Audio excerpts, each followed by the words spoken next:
একজন সরকারি কর্মকর্তার লাগি তান্ডে জাগাত রাখবার লাগি এই সিলেটর মানুষ হাসপাতাল আনছে, অর্থাৎ তাই সিলেটর মানুষের লাগি কি পরিমাণে কাম করিয়া যাইরা তা বলা বাহুল্য। শুরুতে খালি আবার পুনঃপ্রতিষ্ঠা করছে, এরপরে সর্বশেষ কাম হইল হযরত শাহজালাল রহমতুল্লাহ আলাইহির টেকো দিলেছে, মাজারও টেকো। এটা খুব লাগছে এই সিলেটর যারা লুটিয়া খাইরা, এই সিলেটে যারা চুচিয়া খাইরা, এরা খুব জানো ধরছে কি যার তড়িৎ গতিতে আমরা জেলা প্রশাসক মহোদয়রা বদলাইছেন। এটা বদলানি হইছে না, সিলেটর মানুষরে এক প্রকার হৃদয়ের মাঝে পাড়ি মারি দিছ। আমরা বুকর মাঝে খুব আঘাত লাগছে।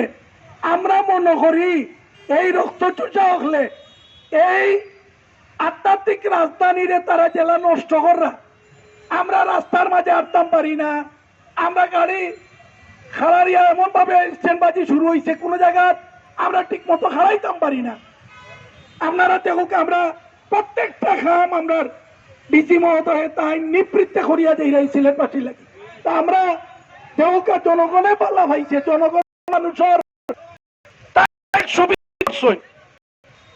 আমরা কিন্তু সিলেটের মানুষ খাড়াইছি। আমরা মনে করি গণপ্রজাতন্ত্রী সরকার মাননীয় প্রধানমন্ত্রী প্রশাসন মন্ত্রণালয় তারা সিলেটের তুলুন না দেন, কোনটাকে তুললে মাটির আর মন্ত্রী গাড়ি চলতে পারত না, কোন সরকার কর্মকর্তা বাড়িতে পারত না। আমরা গাড়ি একটাই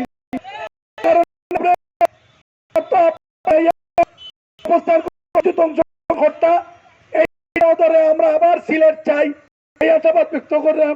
আর যারা তারা অসংখ্য জানাই আর সিলেট বিভাগ